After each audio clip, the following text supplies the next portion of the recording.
我是赵少康，欢迎你来到 TVBS 少康战情室。在我们现场特别来宾赖瑞隆委员、林珍宇议员、蓝轩小姐、洪孟凯委员、林涛议员、唐湘龙先生。好，那么这个纳坦雅胡也很厉害，在拜登呢这个要去职就最后一天了，在职位上，川普再一天要接位了，突然宣布说达成停火协议了。加沙战争打了15个月也是死伤惨重那到底这个人情是做给拜登还是做给川普呢？说感谢这两个人这两个人都说是我的功劳，都真功那说第二阶段的这个促永久休兵可能会受考验，因为川普将来会怎么样你还不知道那拜登说他们会协商永久停战。因为呢，以色列跟哈马斯它有3阶段协议一个阶段先停火，然后再协商那拜登发表了告别演说，说呢加沙停火是我的功劳，因为我的关系才停火的。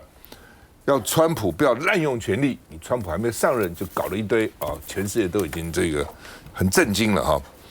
那到底谁的功劳？以色列总理说感谢美国协助交涉感谢呢，这个拜登跟川普促成协议。我想他们这两方大概也担心川普来不会搞什么东西干脆就停火算了，停战算了川普说呢，加沙走廊不再是恐怖组织的避风港那到底怎样？我们看一下。I can announce a ceasefire and a hostage deal has been reached between Israel and Hamas. 以色列和哈马斯长达15个月的战争终于迎来曙光。For what I laid out in detail this past May,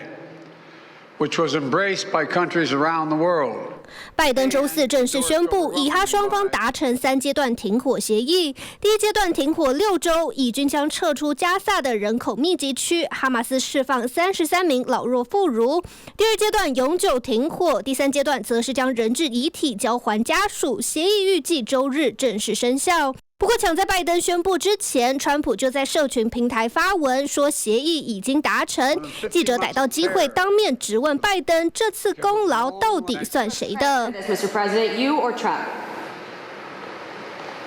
Is that a joke? Oh, thank you. 哈马斯也发声明，正式停火协议已经达成。不过，有专家分析，促成这次停火的契机跟川普脱不了关系。以哈开打以来，超过4.7万人命丧炮火，加萨人紧盯电视荧幕，听到这个停火消息，举起手机记录下这一刻，甚至挥舞国旗，手舞足蹈。尽管初步达成停火，外界认为未来双方仍然面临重重挑战。It's a joke 到底是谁的功劳？来，湘龙，这是川普的功劳，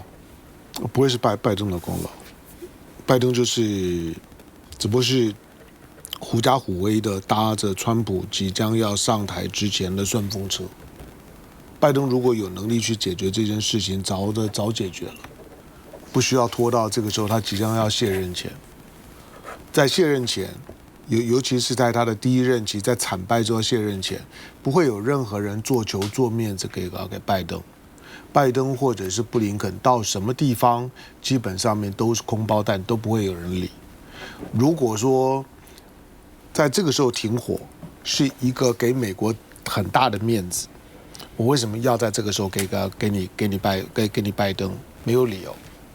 只是因为川普讲过了，川普说，如果你们不赶快停火，等我上任的时候，我会如何的报复，一定会让你感受到前所未有的痛苦。这个我想不止以他和纳坦雅胡之间的交情。纳坦雅胡基本上知道他的靠山回来了，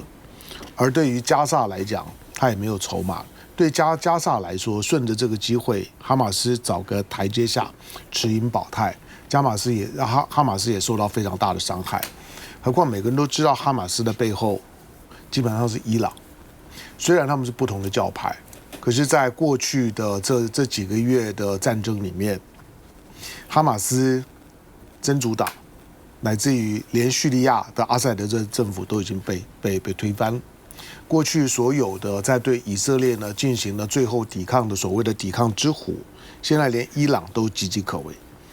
唯一呢还在呢真正的抵抗的。真正真枪实弹的，没有把美国的航母、把美国的战舰当一回事的，只剩下胡塞青年组织而已。眼前当然大家会说，那停火 ceasefire 到底它的有效度如何？我觉得这是另外一个问题啦，就是因为用停火的名义，同时是第一阶段。先创造呢42天6个礼拜的空间，这个空间呢，就是等到川普上来了之后，一定还有变数。最后的面子是给川普的，所以这42天的第一阶段的停火，先把呢该放的人质放一放。就算呢按照现在的协议，以色列呢先撤军，撤回到呢加萨跟以色列的边境，而允许呢加萨的人民呢回到呢他们自己的原来的断垣残壁里面。你看看加萨200多万的人口，跟台北市差不多。加萨现在几乎这么大一个区域里面，没有一栋建筑物是完整的，跟加州被火烧过的地方几乎没有两样。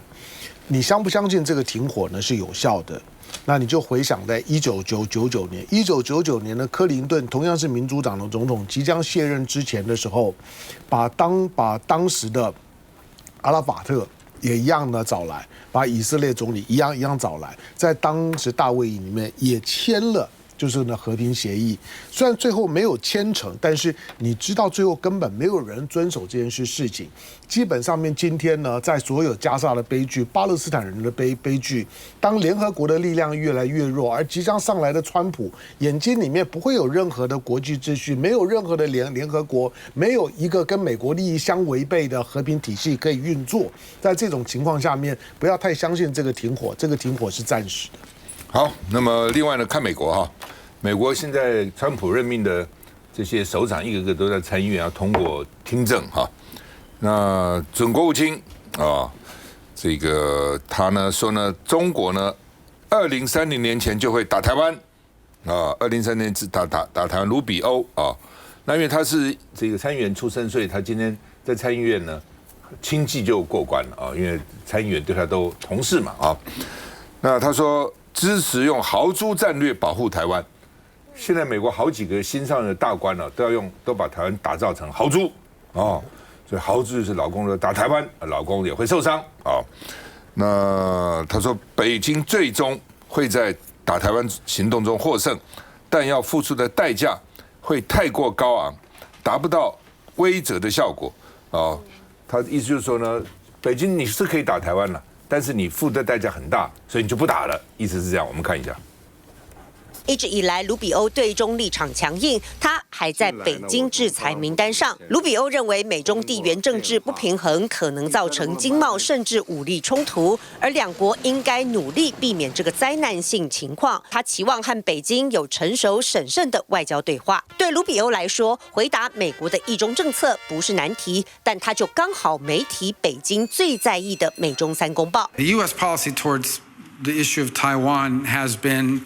consistent and reaffirmed by every administration since 1979. And it is the combination of the Taiwan Relations Act with the 6 assurances that make clear that the United States, we're not going to pressure Taiwan into any arrangement. We're not going to tell you when we're going to stop or if ever. We make no commitment to not helping them in their national defense. We're not going to force any outcomes. And frankly, we are going to do everything, and we reject any effort to coerce, intimidate, and or forcibly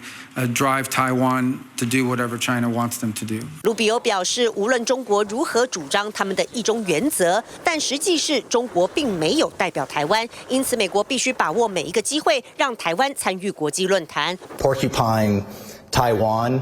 we have over a $20 billion backlog of things that they paid for, and that we need to work hard to free up and have them get what they paid for as a deterrent measure. 沃兹表示，川普的第2任 AUKUS 澳英美Quad 美日印澳、美日韩、美日非盟友对话机制都会持续。这些伙伴关系以及供应链韧性和加速交付对台军售，都是美国跨党派对中政策不可或缺的要素。看起来美国这些国安顾问啊，这个国务卿要把台湾变成豪猪哈。豪猪，是早上我也有看到这个新闻哦。我先讲是说，这个美国准国安顾问他们是前后任国安顾问一起出席这个论坛，他们还有做一个交棒的动作。但实际上里面就有讲到几个重点，第一是说，美国到目前为止我们还有延后我们200亿左右的一个军售，那这些军售到底什么时候过来？准国安顾问承诺说要加速这一个军售的一个过渡，但是重点在于是，那你要怎么样做？其实我们一直强调的是，不管是民主党，不管是共和党执政，我们有相关的一个军售，我们有捍卫跟防务台湾的决心跟能力。但重点是你不能，我们的钱都已经给美国了，就美国的这个武器还没有办法有准时抵达嘛。那再来很重要的观念是，刚刚在讨论这所谓的这个以巴战争的一个停火。第一阶段，上午也是看到这个新闻的时候，我觉得心有戚戚焉。第一阶段，他讲说要释放这个人质，包括年长者、妇女以及受伤的一个俘虏人质来去做释放。那可是更重要的是，当记者问到说这个功劳算谁的，拜登总统他突然面露一笑，而且讲是说你问的是笑话吗？ Is that a joke？ 意思是什么？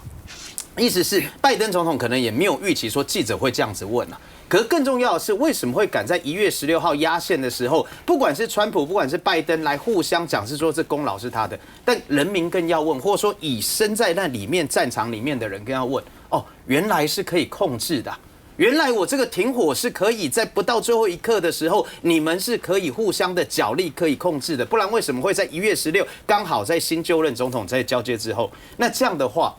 人民何其无辜！我看到那个。战场加沙走廊那边的一个现场报道的时候，他们很多民众出来欢欣鼓舞的庆祝啊。但其中有一个访问，他是讲是说，他差点流下眼泪，他讲说，我终于可以好好睡上一觉。一个成年男子还讲是说他可以好好睡上一觉，可以代表是说真的陷入在战场里面的人，其实我们再怎么样设身处地，我们都没有办法去感受到那个感觉。所以这个瑞隆委好，我想对抗整个习近平这些野心啊，因为台湾不太可能去对外发动任何那台海之间会有紧张关系，一定是这个习近平他有他的野心想去发动。那所以对美国来说，不管是从川普或者是卢比欧等等所有的，其实他们第一个策略一定是让你不轻易去发动这第一击所以对他们来说，把台湾打造它具有豪猪这样的一个功能，就是说你要去打它。不容易成功，甚至成功你也会重伤的时候，那这样状况下，他不会去做出这样的决定。那我认为大概也是美国战略上因为对他来说，这也是不要卷入到整个台美之间的这个包括台湾跟中共之间的关系战争上的关系上最大的一个策略上那当然台湾他当然第一方面要求你台湾第一，你自我的防卫的决心要展现你不能够想要靠美国靠其他人。第二个是你当然要展现出你对于军购这些你的决心嘛，所以我想未来大概川普也会延续这样的一个政策，然后要求你台湾展现出你捍卫自己的决心，同时间也要求你持续军购的部分，还有你自我的一些防卫武器那持续的打造出你的豪猪这样的一个战略，那当然避免到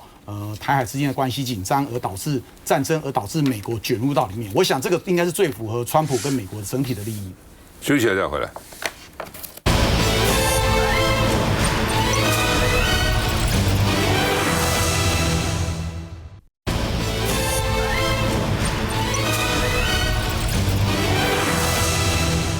好，韩国总统啊，这个尹锡悦被抓，昨天说1000个警力，今天说出动了3000个警力，那他的防卫的这些这个警力呢，可能看起来就算了，因为事先被警告说你们现在敢在保护总统，你们现在都有罪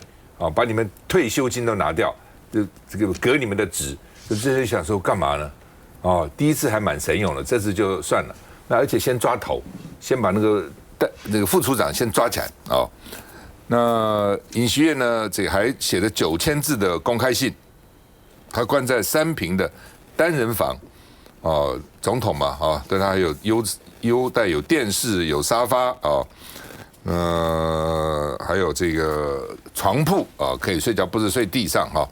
那他一直不承认他有罪了，他说戒严本来就是总统的权利那我犯什么罪呢？我本来就可以嘛你们可以说我戒严对或不对，但是我这有什么罪呢？我没有犯罪这个所以他自己写的亲笔信是这样喊冤了那这个监狱的菜单看起来都蛮漂亮，我们看起来监狱菜单也很好看了，但实质上什么？你想想看会怎么好吃呢？我是不相信的哈。那每个进去出来都瘦很多啊。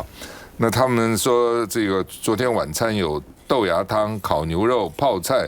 辣椒包饭的酱韩国人喜欢吃的东西然后呢，这个今天中午是盒饭，晚餐是大酱汤。你大酱汤里面可以放牛肉，放很好，你也可以就是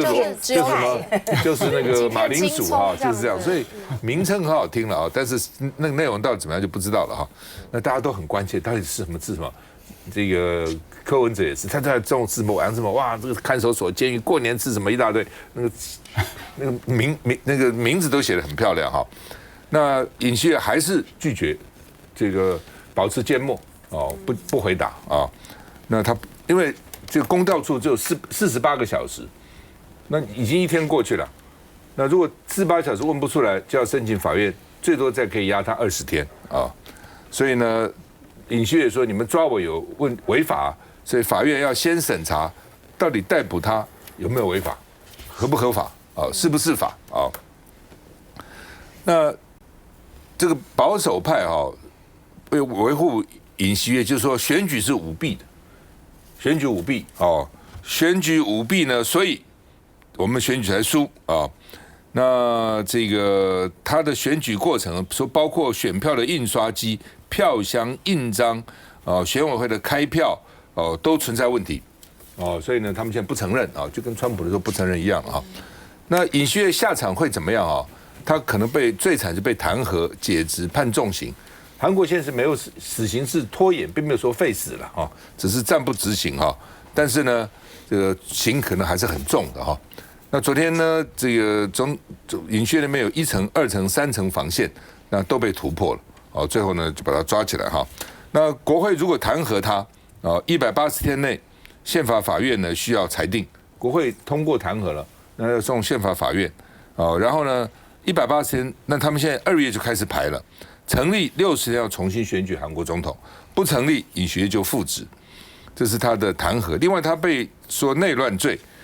所以刚刚讲过，公调处有48小时提讯他，然后呢法院如果准了可以押20天然后把案件转给警方，那如果被控内乱罪，最高可以判处死刑这非常严重的那他们现在是说尹锡悦当时下令是可以开枪抓人的国会跟媒体要给他断水断电那他们现在就说呢，他这个是内乱罪那他们现在是打川普牌因为呢这个尹锡悦原来是这个打美国牌的，所以现在就要打川普牌，说南韩要让美国更加伟大，帮助川普更加伟大。我们看一下。支持与反对弹劾南韩总统尹锡悦的示威阵营，从官邸转移到公调处门前。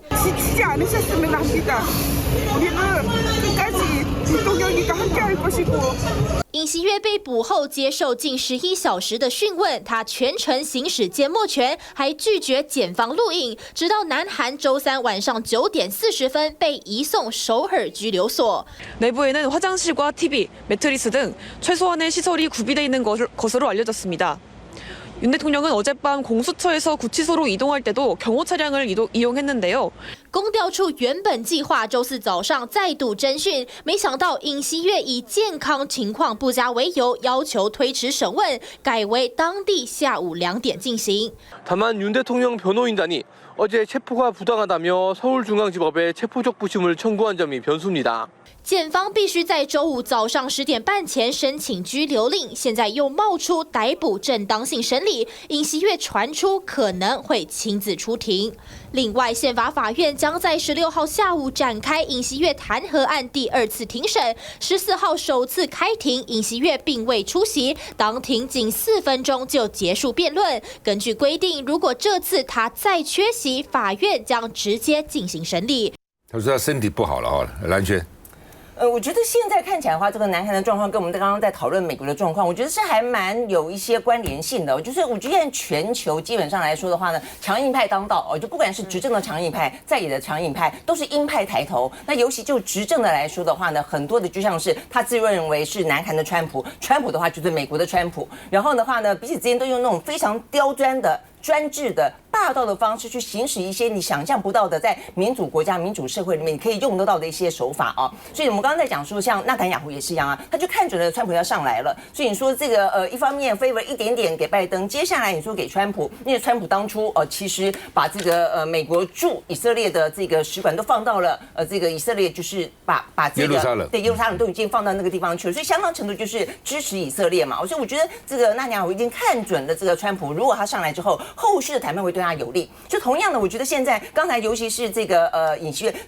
最新的一段话是他讲到他会让美国再次伟大，他不是让南韩再次伟大一个南韩总统说要让美国再次伟大，你觉得他是什么意思？我觉得他在呼唤美国采取相关的外交介入，我觉得很明显的，或者说事实上有点这样的意涵，是这样的味道。因为到目前为止，在拜登的任内，面对南韩的这样的一个事件发生之后，他们都是第一个时间认为说他做了一个错误的选择、错误的判断，大家记不记得？后来的话呢，就对于民主，对于南韩发生这样民主性的灾难，基本上来说，负面的评价来的更多。但他们在外交上面是维持一个相对来说中立，一直到最新的状况，就是尹锡悦被逮捕的时候，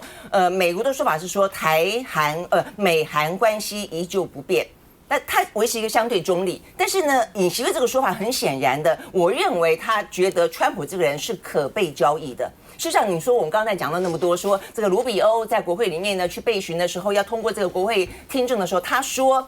未来的美日韩、美日菲依旧不变，真的依旧不变吗？第一个是川普自己本身。还是一个单极主义者，他想不想管你那么多？他上交美国伟大就好，美国优先就好。所有会管的都是因为可以让美国伟大，可以让美国优先，这是第一个。所以他会不会愿意管？第二个，你想管很多东西都变了，日本变了，韩国变了。日本的话呢，这个石破茂相当程度是有中的所以呢，他这边还派了这个什么他的什么农业啊、什么渔业的这些首长去跟中国谈判，水产要开放了等等。那所以呢，像韩国亲美的政权如果下来的话，那对于川普上台之后的东亚形势是非常不利的，等于是两个亲美的政权通通垮台的意思。所以某个程度来说，你认为这个尹锡悦的召唤，川普说，那你要不要来管我一下？你要不要试图介入？你要不要挺我一下？这未必不可能，因为现在尹锡悦他第一个他是自己本身，我认为他现在就在操作政治了而且他自己是精通法律的人，他是一个明星检察官出身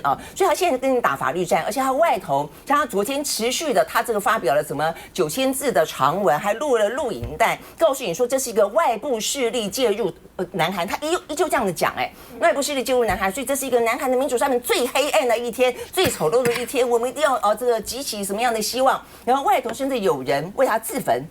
死了。所以你会很惊讶，说其实就一个那么清楚的民主社会当中，这个没有拿出任何证据证明你处在一个国家危难的状况，可以让你去实施戒严。你既然做了以后还可以硬凹到现在，